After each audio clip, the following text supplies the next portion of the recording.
Hi, so I am here in the garden still with lovely Fee, and we are touching on the subject of anxiety because it seems like it's an epidemic to me, through all ages, through the young and actually adults too, with life being as busy as it is, and confusing. But Fee has just shown me a video which is called, on YouTube, Can We Auto-Correct Humanity? It is really brilliant, and it is worth watching. So whether you're an adult or an adolescent or a child, I would say watch it. How many views has it had? I think it's had 22 million hits. 22 million hits. Princier. And it's all about kind of being in the moment. We spoke before saying devices, all the social platforms are incredible. They bring huge benefits to people's lives, but they also are damaging. And they can be damaging if they are not balanced. And this video says it all. A very cool man who presents it, who's written it, who is cool, saying it in an incredibly bright way. So it is called Can We Auto-Correct Humanity? Watch it. We're going to link it to this post, so you can just press that button and watch it. That's baby barking. And then we were also talking, anxiety is so huge that we can't cover it all because we'd be here forever, we don't want to bore you. And we hope what we're going to say is going to aid somebody somewhere, somehow. You can always message us and we will get back to you. So we're not going to cover it, but we're talking about it. So welcome to SOTALK on anxiety. So we were discussing, it's about trust, and then we thought, how can we speak to you to maybe help you in a certain situation that we might have been in, or someone very close to us might have been in. And it's about breakdowns in communication when maybe you're a parent and there's a child, or you're a partner and you're facing somebody with anxiety who's frustrated and angry, and you might get a door slammed in your face and you might get told to go somewhere in a not as polite manner as that, and you're standing there going, I don't know what to do, I don't know. What do we do best through our experiences, and when we've chatted to people in that experience is, let's go. Well, we've all been there with the emotional teenager. One of the things that I recognise in myself is, until I have calmed down, I'm never going to get the reaction that I would really wish for. Of course we're not, In other words, if I attack my child, you haven't done this, why didn't you do that? They are immediately going to be on the defensive. It's a completely normal reaction. So how do you get a child to open up? How do you get over the door slamming? No, I'm not coming out, I'm not talking to you. You've got to re-establish trust, and the only way, my experience is the only thing I can go on, and that is I have to walk away. I have to figure out why that child is anxious, and I have to figure out my anxiety, my worries and stresses, and become calm. Step away for a totally bit. Step away. Breathe. Always got to breathe. And then come back and try and re-establish the trust. So if you establish some sort of trust, then a child is going to be much more open than if you attack them and say, no, you should have done this, that and the other. That's my humble experience. I don't know any other way, because all I know is that when I have attacked, I get nothing back. It's normal. It's no, it doesn't go anywhere. The door just gets locked. For quite a long time. Yeah, for quite a long time. And we were saying also that, through life experience, breathing is huge. I mean, it is huge. Some people go to meditation. Some people go to yoga. I know mindfulness is banded about that statement, but I have to say I did an 8-week one-to-one course with John Wilde, who is now a friend of mine here in Brighton, and it has made me be able to cope with situations I never thought I would. 3 years ago it was pretty tough for private reasons, and I did it, and basically all it was sitting quietly, and I did it every morning for 10 minutes, listening to a guided voice telling me just to breathe and then say, now how are you feeling? And I always felt really much better, and then it said, now carry that through the day. And the great message of it is, learn from the past, live in the present, and don't make up the future. And when I was going through turmoil and I kept that, I could cope with the day. Yeah. I wasn't looking forward going, what if that doesn't happen, you know. And actually it still helps me, and I know, and I think that would help anybody with life as busy as it is. I mean, I think you're incredibly lucky, because I've got up in the morning and I've thought, gosh, I've got to do this, that and the other. And as a teacher, I've got to be really honest, I have a massive passion for what I do. Yeah.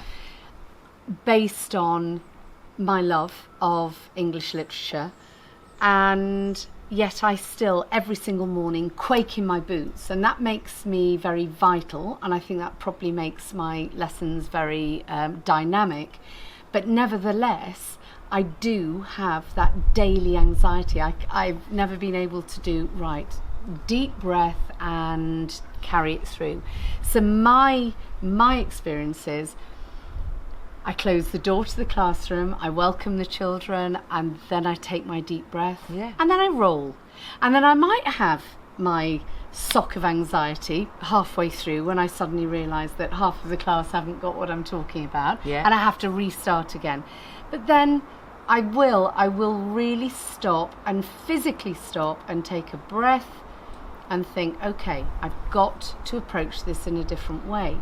So instead of panicking, which of course anxiety makes us panic because we're frustrated and we're angry and whatever, you just step back and figure out a different way of doing it. I think the thing is that we've discussed this before. Yeah. There's no one solution to anxiety. There are so many different ways of dealing, but the common thread is breathing. Yeah, it is breathing. Really, really. I mean, I did mine at a particular time. Panicking. Yeah, which I should keep up. But as human beings, as soon as we're feeling okay, we kind of don't do it. Oh, yeah. But it is breathing. This life we do nowadays is working and parenting and all the things, and friends and partners is a lot. It is and if we don't try and stop and breathe, then I think we end up getting in trouble. And we are busy, but it's so key to coping. And I suppose that's what it is when I speak to people. You know, it is as simple as stop and breathe. Because if you get your breath under control, a panic attack is about not breathing properly. So and also, just from a scientific point of view, you're getting more oxygen to your brain, aren't you? You're getting more oxygen which gives around you your clarity. Body. And you know, I'm definitely not a scientist, but all of the things that I've read about the minute that we receive any new information that we feel we can't process, or maybe we do feel we can process, it triggers that fear or flight which is awful sensation. And so that's your adrenaline and the cortisol, and it's how we measure the balance of adrenaline and cortisol. If we give in to, or if the cortisol takes over, we become so overwhelmed with stress that the adrenaline, which is our sort of success drug, if you like, the thing that's going to make us absolutely fly with success, it's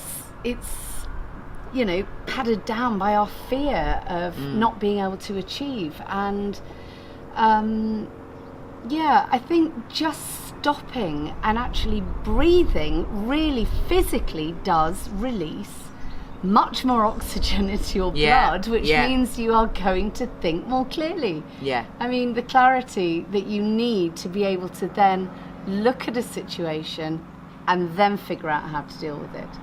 If you're so stressed and you're so worried about the what ifs and I can't and I this glass half empty situation, it's because this has been all consuming, it's taken you over, and you've just not stopped and gone, actually, whatever it means, take yourself out of a room, take yourself somewhere else, whatever it means that you are willing to at least confront a situation, move away, and then come back and then deal. Yeah, absolutely.